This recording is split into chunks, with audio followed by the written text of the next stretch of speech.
Welcome back to our politics. So the French Parliament has passed a law it hopes will help tackle the influence of fake news on elections. But some think that the law itself is a threat to democracy. Alex Morgan in The Cube has the latest on this. Alex, what is the story?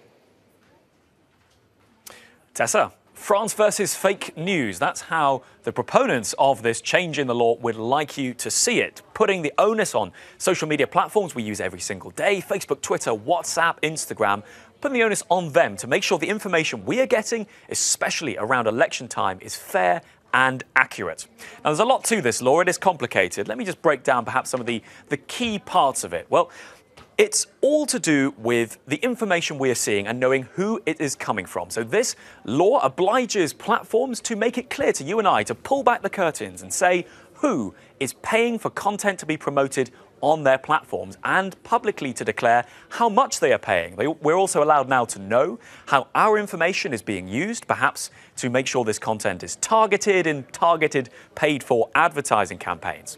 Now then it comes down to algorithms, those mysterious algorithms that control what we see and how we see it. Now, as you can see, it's hard to keep an eye on those things. But the important thing about algorithms is that now there will be an onus on the platforms to explain what we see in what order and why, to pull back the curtain there as well. There's also an element about television here too. It gives the French National Broadcasting Agency the right to suspend foreign television channels if they are broadcasting information that, to quote this new law, threatens the sincerity and the integrity of the ballot. All of this relates to national elections and the 3-month period before them, right up to the day of the vote. Now, for Emmanuel Macron, the French president himself, who was trolled during his presidential campaign, he says this is the condition of a free and fair internet as seen by the founding fathers. But that is not how it was seen by opponents. This was rejected twice by the French Senate in a ping-pong between the French Senate and the Parliament, eventually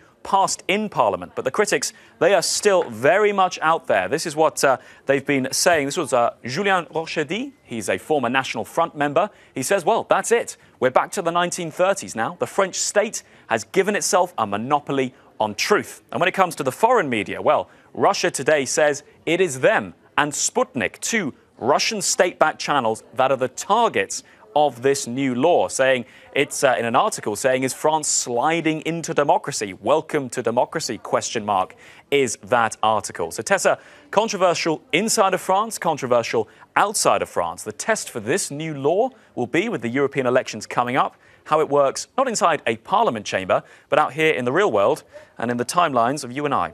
Thank you for that, Alex and the Cube team. All right. Joining us for this discussion is the Telegraph's Brussels correspondent James Griffiths, and still with us is Finnish MEP with the National Coalition Party Sirpa Pietikäinen and Laura Shields, a PR and messaging expert, director of Red Thread Communications. James, since you're new on this panel, I'll start with you. Is this going the right direction? You know, I'm not sure. I think really, rather than coming down on the regulation side of things, I mean, maybe we just need to step back and all realize that you can't really trust anything you read on the internet. But basically, if you're getting your news from Facebook, if you're getting it from Twitter, you need to treat it with caution. And if you don't treat it with caution... So the responsibility is on the individual and there's nothing that can be done well, on I the think, side. well, no, there can be stuff, but I'd always prefer the responsibility to be on the individual than the responsibility to be on, shall we say, Emmanuel Macron or French MPs. All right. You were talking earlier in our previous subject about governments having to step in. Is this a case of governments having to step in? Yes, I think we need to act civil to form a civilization, and internet isn't in another space or galaxy. So I think the format is, can you trust anything I read on a newspaper? Yes. Yes. Because there's a laws in place, there's the editorial responsibility, and basically it is the same question. You put the editorial responsibility on platforms. You have to check that you are not part of the hate speech, or that is not outrageously lie what you are spreading around. And that is not the nitty-gritty, and already the algorithms are doing a lot of work, so they can manage with this one very well too. But I mean, but newspapers are businesses. I mean, that's true, but there is at least a sort of an ideal where some people working in newspapers would like to feel that they have a duty to inform. I don't think that Facebook or Twitter feels that duty at all. But we feel that they have a duty to act accordingly. Laura, is this a slippery slope when it comes to who is controlling and who is deciding?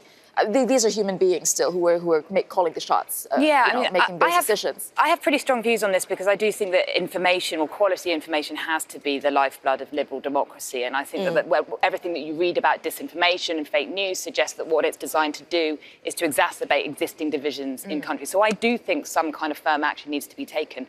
What bothers me is that I don't think it should be left in the hands of politicians. I think it needs to be a much wider group. The criteria for what counts as fake facts, and I think this is key, it's fake facts, not fake opinions, needs to be extremely transparent. It's not something you agree or disagree with. And also, what also bothers me actually is that given the speed with which this stuff can circulate, getting it banned may not actually achieve anything, because by the time it's got to the point where it's circulating it around, it'll have done enough damage. Right. So whilst I think that some action does need to be taken, I think you've got to try lots of different things, because at the moment nobody really knows how to fight this. And if the target, as Alex was saying, that some foreign channels say that they are actually the target, if that is indeed the target, does this law is it even effective?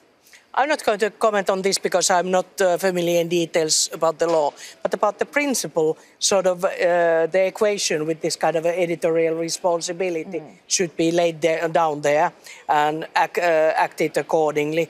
And then it is, of course, interpretation case by case, like it is with the normal old-fashioned media, what is to be considered fact or not, and this is not the nitty-gritty issues. It is about these gross attempts to impact our policy and political life. Obviously, fact is fact. What's black is black, black and white. But when there are things that can be open to interpretation, where do you draw the line on that? When what one may call fake news is something they don't agree with. Well, it's a difficult line to draw. I mean, it's a very difficult line to draw. How do you do it in newspaper? You make an informed decision after speaking to a number of sources. Right, but this is what's an interesting point, is that all the neuroscience shows that actually we don't share what is true, we share what is compelling, and that is the big challenge of the social networks. So in this sense, I don't think most people can be trusted. I mean, there's an example from India where there was a WhatsApp group in various rural communities, and there was led to killings. Yes, led to killings, right. Exactly, because it was fake news about suspected paedophiles. So this is, taking it with a pinch of salt, yes, but the point is this comes back to trust, and it also comes back to what we instinctly go with, and I think we do need to manage that. But it's a great challenge. Yeah, as it rolls out, I think we will see how it impacts the upcoming elections, because that is the reason why I think generally it was put into place in the first place.